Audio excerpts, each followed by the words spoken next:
Guys, welcome to a little discussion video we're gonna have here. I'm joined with Tyler and Dean. We're gonna talk about Climax triggers and which ones are the best one and in what order. Yeah. So I guess Dean and I are gonna fight. Pretty much. But at least we can all say we agree. Number one is Standby for sure, right? Oh, yeah, for sure. Standby so strong. Yeah. I don't know why a lot of people underestimate this trigger. So why do you think why do you say it's so good? Let me hear what you guys say. What's actually really cool about Standby is that people are like, see, you lose on Soul, but by getting the board, usually they have to crash lanes, which will actually give you the Soul back. But on top of that, if you hard play down a Standby, it can sometimes level lock your opponent at 0 or 1. And then you have a level 1 or 2 on the board. So it generates more value by level locking them, and then you can push for more damage afterwards. And even if you're not opening up a lane, most Standby decks, save for Komodo, I guess, have at level 1 have 2 souls they can pull out with said Standby to then make it up next turn. Yes.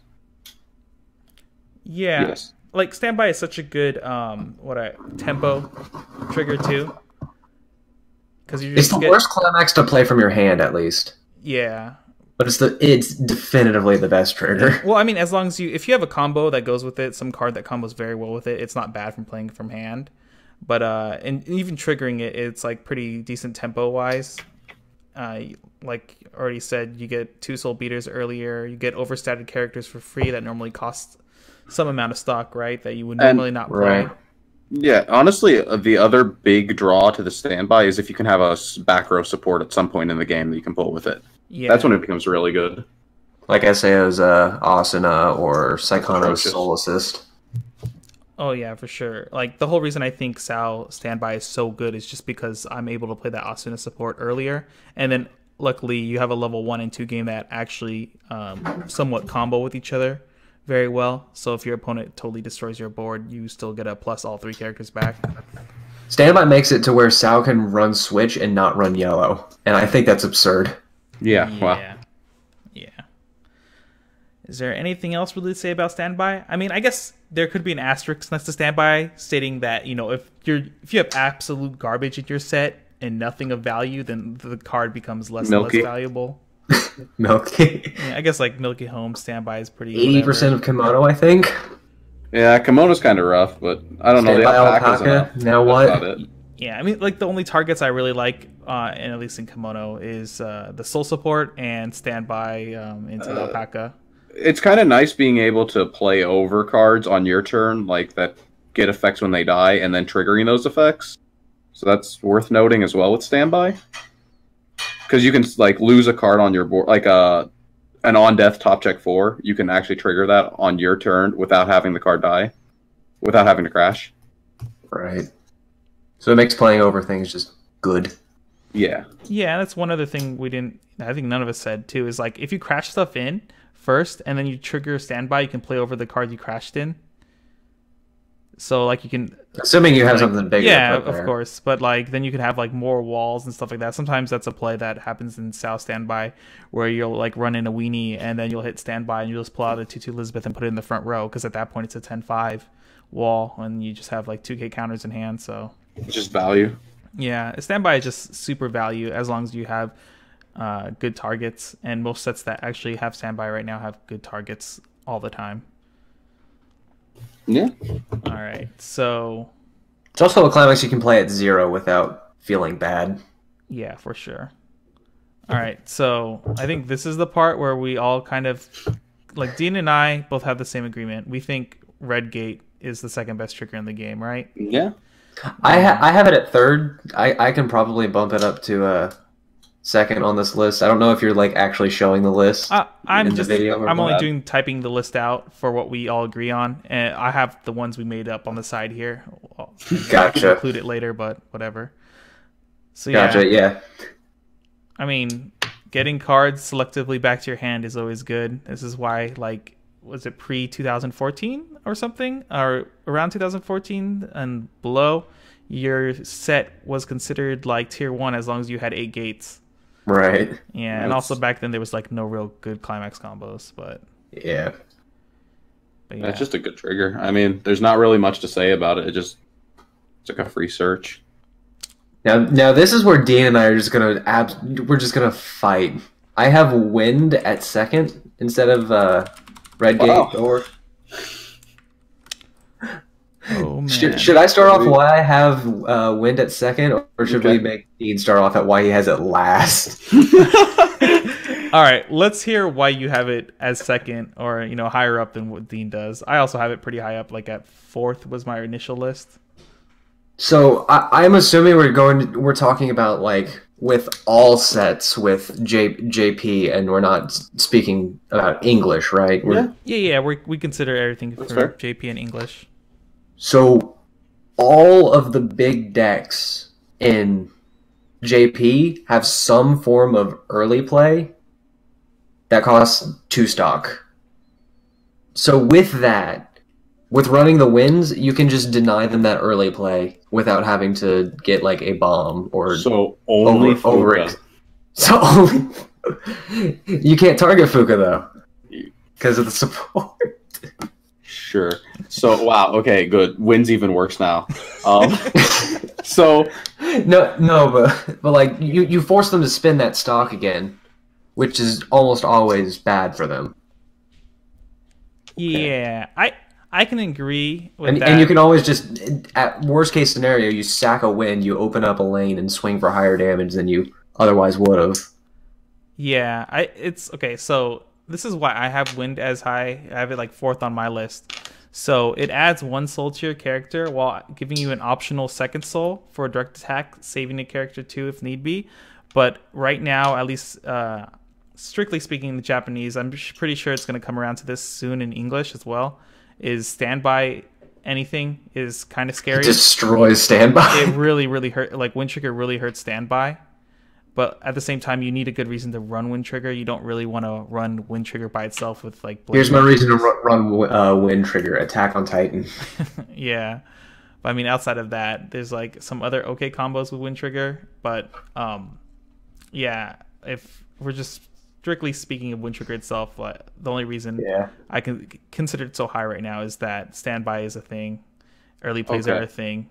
A lot of people, I think, in the Japanese meta too right now have been teching a lot more higher level counter stuff too. So standby right now, if you didn't pay attention to any of the people in the Discord or anyone's opinion at all, for some reason a lot of people seem to think standby is a bad trigger. So you'll see very little. I think that personally, if you're going into a tournament, you can expect to see very little standby. So running wind to counter standby is like not really worth the time. If you're outing like an early play, like let's say Rem, or most early plays heal, so you're giving them a healer back to their hand to play again, without just removing it off the board and denying them that and having them dig for another one. That's the problem with is like most things that you can bounce that have a cost in most decks, because don't forget, like standby decks can just afford to play 1-0s and then like 2-1s and still be fine. Most things that you're bouncing back is either just giving them their card back and deciding not to kill it, or you're giving them something back that when it's played does something. It's like Asuna, the back row for Sal, they get to search when she's played. You're like, okay, well I got my 2k for a turn, and then bounces back to hand, I'm just going to play it next turn and actually search. Or you bounce back a healer. Like, what is there anything in Sal that doesn't have an effect when it hits the board? Maybe Link Strike, Sinon. That's it. Oh, that cantrip's Link Strike staying on. It cantrips. Yeah, but the Elizabeth Link Strike doesn't do anything on play, does it? It salvages, I think. But it salvages. Yeah, okay. but either way, outside of that, I mean, I don't think it's good to run wind trigger, blank wind triggers. Basically, you're only putting this in your deck if either you have no outs to stuff like that, or you have a good combo that goes with it, like an attack on Titan. My Nisekoi, because my Nisekoi runs blank winds.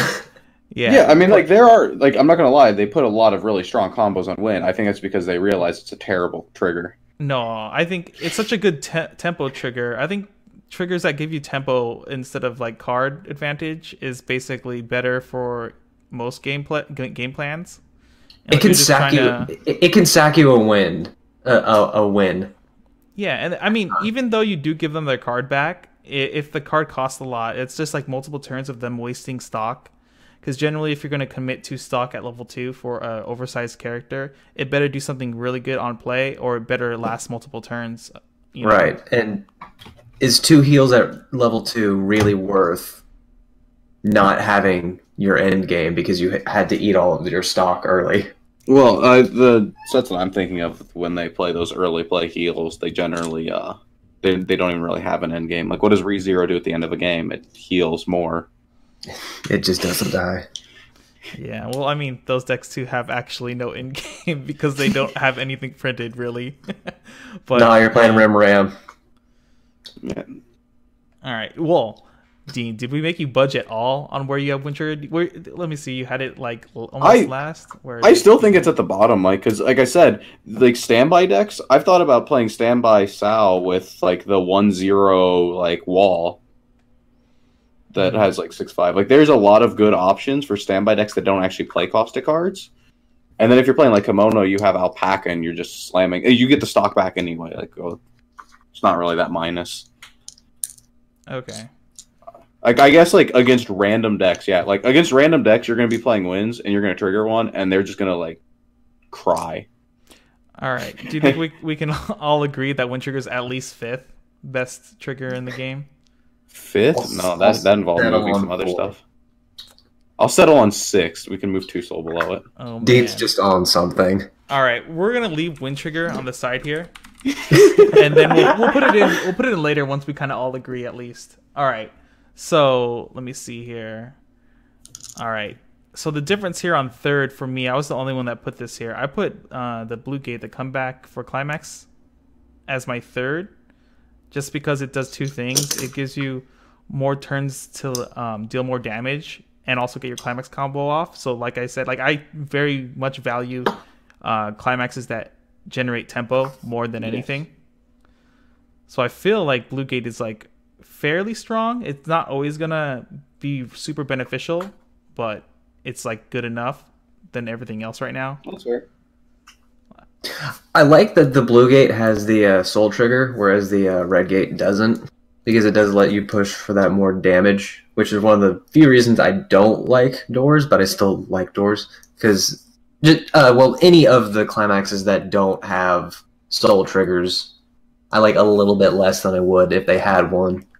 But my main issue with Blue Gate trigger is if you trigger it like early into your attack phase, like on first attack, you can trigger it and it's like, oh, I'll get this climax in my waiting room back to my hand, and for like my combo next turn, you add it, you trigger your next attack, it's another climax, and then you trigger another, maybe it's a climax, maybe it's not, and then you just eat a lot of damage, and your opponent forces you to refresh, and you now just don't have that climax that you refresh with. What kind of horrifying scenario is this? I mean, it's like every game I play. Sure. No, this has happened to me enough to where I try not to run Blue Gate. It's like Blue Gate and Bar for me serve the same function of like facilitating climax combos. I just feel like Blue Gate by itself needs to be run alongside like a really good combo to make it worth, or a really good trigger. Yeah. I feel like it's Bar. It's fine. It's probably about the same tier as Bar. Like they're right next to each other for me. One thing too that Julian pointed out when I was discussing this with him is that Blue Gate has diminishing returns as the game keeps going. So early on, you really love triggering them. You really love getting climaxes back, especially when you have ways to pitch climaxes or play the climax for value. But as later into your deck you go, it just gets worse and worse to trigger them. Yeah. So that's something to consider. I guess just shorthand what I said. It's one of the few triggers that can actively screw you over by triggering it. I mean, no, you at least have the option. You have the option. You do have the option, yeah. Yeah. Can we all agree that Blue Gate is 3rd best climax probably? Yeah, 3rd or 4th, somewhere around there. Yeah. Yeah, I put it at the same tier as Bar, so. I have it lower on my written list, but I'm second guessing that now. All right. What do we have here on fourth? Oh, so this is where I had Wind Trigger as fourth best climax. What it was, Dean with Shot. Really? I think Shot is garbage, man. Okay, I honestly don't get to play sets with Shot, but I started thinking about it. And let me defend Shot real quick. Okay. So, first deck, 1 and 6. I mean, that's just common knowledge for triggering.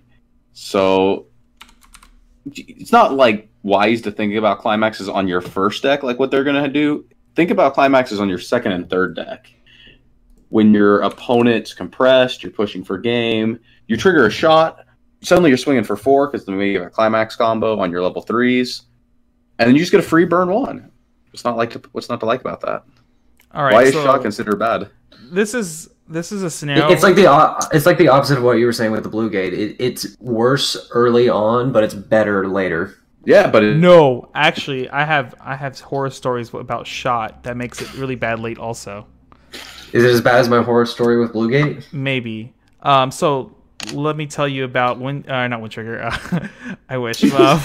Shot Trigger. Okay, its effect is mandatory. So anytime you trigger it, you have to burn 1. So there are scenarios where your last attack was going to trigger for 2 for game, but because you triggered Shot the turn before and they canceled, it pushed them 1 card deeper into their deck. And you swing for 1 or 2 now, and then they end up canceling because of that.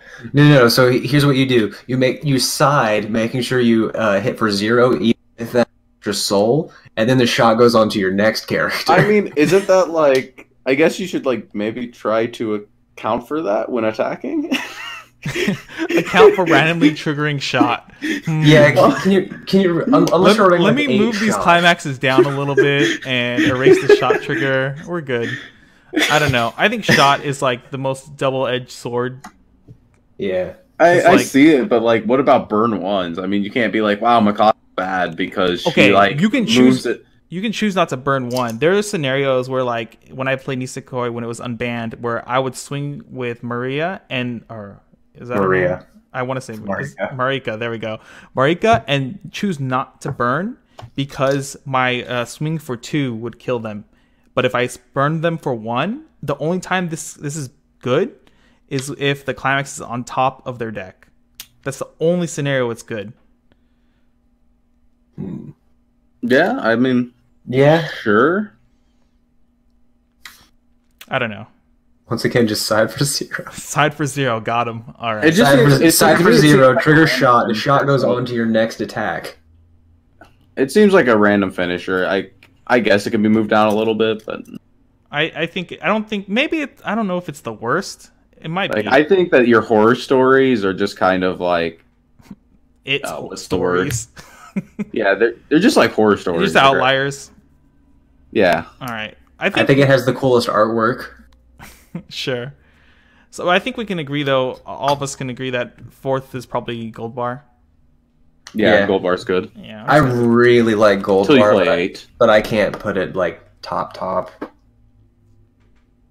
I like after playing Vivid Strike, I kind of hate Gold Bar at times, but well, when you play 8 Gold Bar, it's pretty silly. So I think I love 8 Gold Bar. Yeah, Gold Bar works the same way as Blue Gate. It just adds cards to your hand as well as adding tempo, and usually you're playing it because you have a good climax to go with it.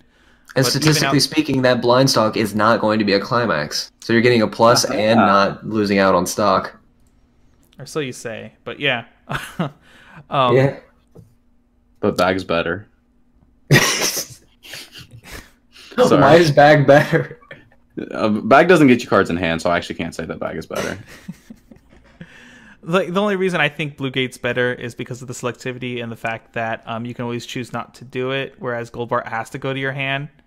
Yeah, that's true. Then you get no stock for that swing. Sometimes there's like scenarios where you force yourself to be like no stock for that attack, and then you're just sad, right? Yeah, and then also, I guess Gold Bar gives you more hope because you don't know what you blind stocked until you're totally screwed.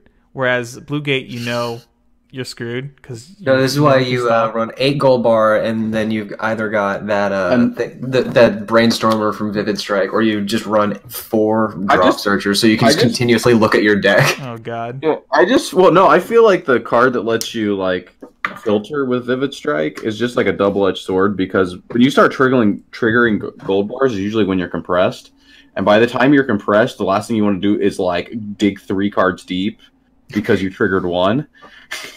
Because it usually ends up being like blind stock a Climax, clock a Climax. Oh no, I'm dead. It's usually what happens when I play Vivid. Terrible deck. Yeah. All right, I think we're all set on Gold Bar. 5th best Climax. That's fair. No, we have it at 4th. But what are we gonna do on 5th here? Let's see. What did I have? Probably Book. Book. I hate Book. Dang. Do you guys both have Book like at 5th? You basically do. Yeah. I have it on what 6th. All right, this is my love-hate story with Book. So there was one time Book where into Book. No, this is the worst scenario of my life. Like, this is the whole reason I stopped playing Monica for a while. So when Monica was the one set, I played Gate Books because I wanted 8 advantage triggers. 1 refresh, last card in deck triggered Book. So on refresh, I took refresh damage, and then I booked into Gate. Then booked into Gate, and then booked into Gate, proceeded to move the scoop phase because I was already level 3, and there was no point in living my life anymore. Yeah, I mean, like, that's a horror story, man. Like, that was, again, these are, like, horror stories, right? Like, if you have 6 Climaxes on top, I had 4 on Brainstorm 2 days, like, 2 games in a row at regionals, so, like, that's also a horror story. In defensive Book, though, even outside of having good Climax combos like Emilia and Ray Zero and stuff like that, is... the reason Book is good is because it gives you a chance to draw cards you normally can't search or salvage because they're usually events.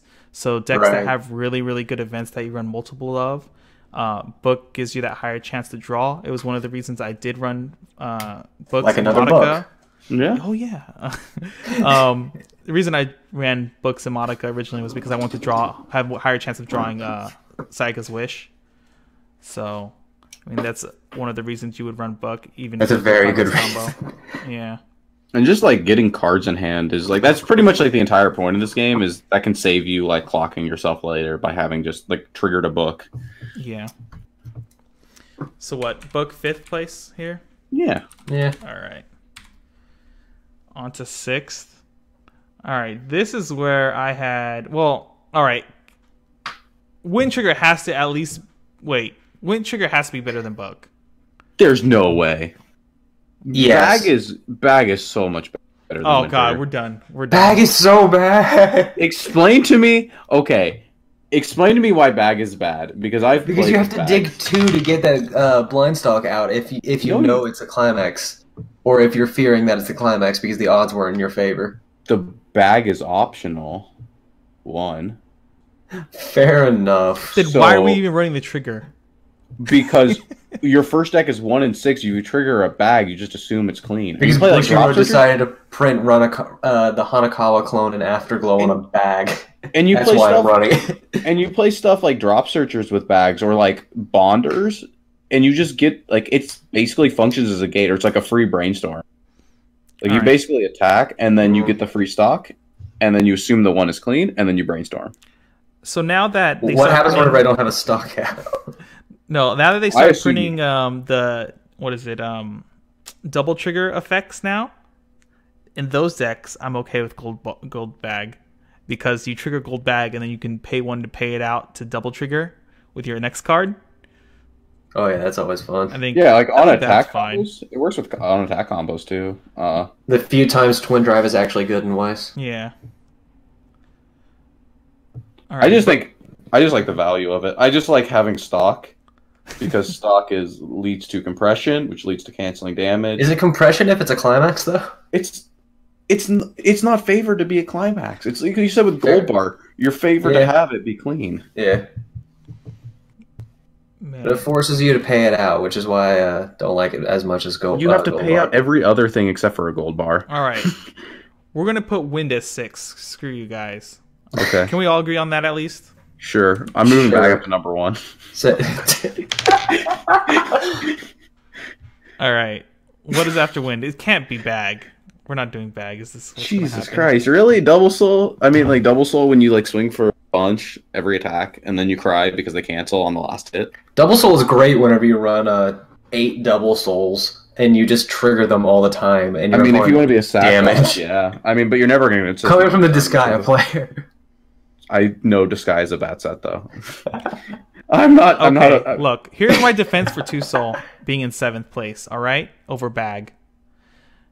How salty is your opponent when you trigger 2 and they die? If we're going for salt factor, like Two Souls like at the top, because there's nothing that makes someone saltier than you going like swing 7. Oh man. But in reality, I think it's honestly like if you want to be like shots near the bottom because you can trigger it and then your opponent magically gets one closer. Two Soul does the exact same thing, but is worse because there's no finishing power on it. It's just like, wow, you got 2 extra damage, and then I canceled. Yeah. Niche scenarios, whenever you know you're going to trigger a Two Soul and make side attacks at end game better. Yeah, right. Okay, well, let's talk about Two Souls ruining your restanders. This is true. All right, just okay. Like, do what? Like, oh, like, yeah, whenever you trigger a Two Soul on a restander, yeah. Yeah. All right. So, wait, are we really like, okay, shot or bag for 7th? Is that what we're fighting about right now?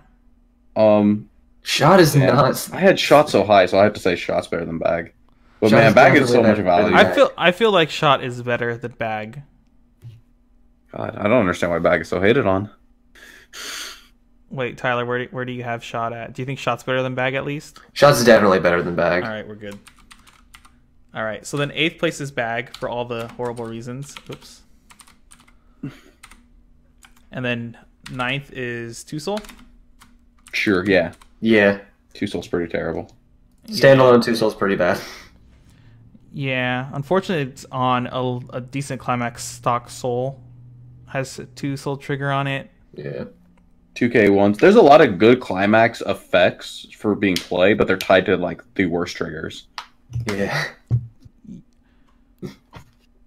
But, like I said, the one upside of running Two Souls is if you run 8 Two Souls, the math works out to where some of those are going to stick and just lead to absurd amounts of damage. Yeah, I honestly think though, like Bushi tries to balance these Climax combos and effects based on their triggers. So they is that why so many good combos are comboed with a book? Does Bushi just think books are bad? No, I think that's why so many good combos are comboed with wind, because they know that wind is garbage. And then they put like these split 2K ones on Two Souls because they're like, wow, that's gonna make people really sad when they trigger that. We're gonna fight. Oh man, I hate split 2Ks, man. Well, I don't hate them, but it's a lot of power. Add on everything that's not named Mikasa. Yeah. I like them on owls. It's pretty good. All right, split 2K versus 2K1. 2K draw one, that is. Oh. What do you think is better? Do we care about the power? What about the 2K1 stock one? 2K1 stock one. There's a card that does that? Yeah. All right, we're not talking about... I've never heard of that. I'm pretty sure it's in Fate. That sounds like some card that I don't even want to know. The draw one's really nice in like older sets where you don't have advantage. I'm gonna guess that's the old, like they don't even print 2K1s anymore, do they? Shimikaze is on a draw 2K1, isn't it? Well, yeah, but no one plays Shimikaze anymore. That's old as hell, so we don't count the back. Like, that's like what I'm saying. Like old sets, it's nice because you get to play a 2K1. You get to fill the card back because playing Climax is a -1. However you look at it. Yeah. So you get that card back, and it's just like nice. Yeah, and it helps you win board occasionally, but split 2K1 is definitely better because you like it helps you win more lanes and do more and like push more damage when you need to. Yeah. Like I said, it's really great with Mikasa if you don't need to be swinging for 3 in certain lanes. But the draw 2K1 is very good in older sets, I think. Yeah. But older sets are terrible, so. Okay, well, I mean, we're done with these triggers here. So we're kind of in agreement here. Standby at first, door/comeback at 2. 3 is Blue Gate. 4 is Gold Bar. 5 is Book. 6 is Wind. 7 is Shot. 8 is Bag. And 9 is the Two Soul trigger. Yeah. All right. Sure. Is there anything else we're forgetting? Any meme trigger? Not triggers. Wait, what about the Milky Holmes one where it's got gate shot wind? You're right. That's at 1, Wait, right? what? What? It's in the joke set. What is this? It's in the joke set. It's a really silly. Isn't it have like guaranteed deal 4 damage to your opponent when you play it? No, you have to laugh. You have to laugh when you play it, and then it gives your 15 soul beater the ability to attack everything on their board. Nice. I would laugh so hard. Nice. You better be a good laugh. I have that. I have like I one of need each. to read through that set. There's some gold in there. Yeah, the joke set's pretty good. So do we think Bushy Road will ever print more triggers? Like newer types of triggers? Yellow needs a second trigger, right? Is that the only? Yeah. Yeah, it's the only one right now that doesn't have 2 different triggers. It's got What's it shot and gonna be, wind. though? Oh yeah, I'm dumb. Wait, Shot and wind, book, and All of them have 2. all of them too now. Yeah, I am just dumb. Okay. But I like that that's even, and all of the triggers have their own ups and downs. But I kind of want them to print new ones, but at the same time I don't, because Vanguard with heals and crits. Oh, I'll be so Wow, mad if a they heal ever do a trigger. heal trigger. If they do a heal trigger on Weiss, I'll be so mad. Oh my god, Kimono Friends tier 1 now? Is the heal trigger on top of standbys? Good lord. No, man. Every set that has anti-hail suddenly got a bump. Okay, but yeah, I think this is it then. Unless any last words, you guys. Otherwise, we're gonna just close this video out. Yeah. I got nothing. All right. Well, thanks for hanging out with us, listening to our ranting about triggers. I'll have this link to this little list here in the description below, and then I guess soon we'll have an English tier list video up. I might invite 1 or 2 other people on there just so we can have a bunch of people memeing at each other. And then, Hey, if we don't ever get triggered in the comments. oh man, if we ever get around to it, we might do a JP tier list, but that stuff takes forever, man. That would There's just take too many more sets. time than I have. Yeah, we'd only have to care about like tier 1 and tier 2. But yeah, I'll link this in the comments so you guys can check it out, or I mean in the info below. And other than that, see you guys later. Thanks for watching, guys. If you want to support our content, feel free to like, comment, subscribe, as it does help us to grow. And if you're feeling a little bit more generous, check out our Patreon at patreon.com/burn1.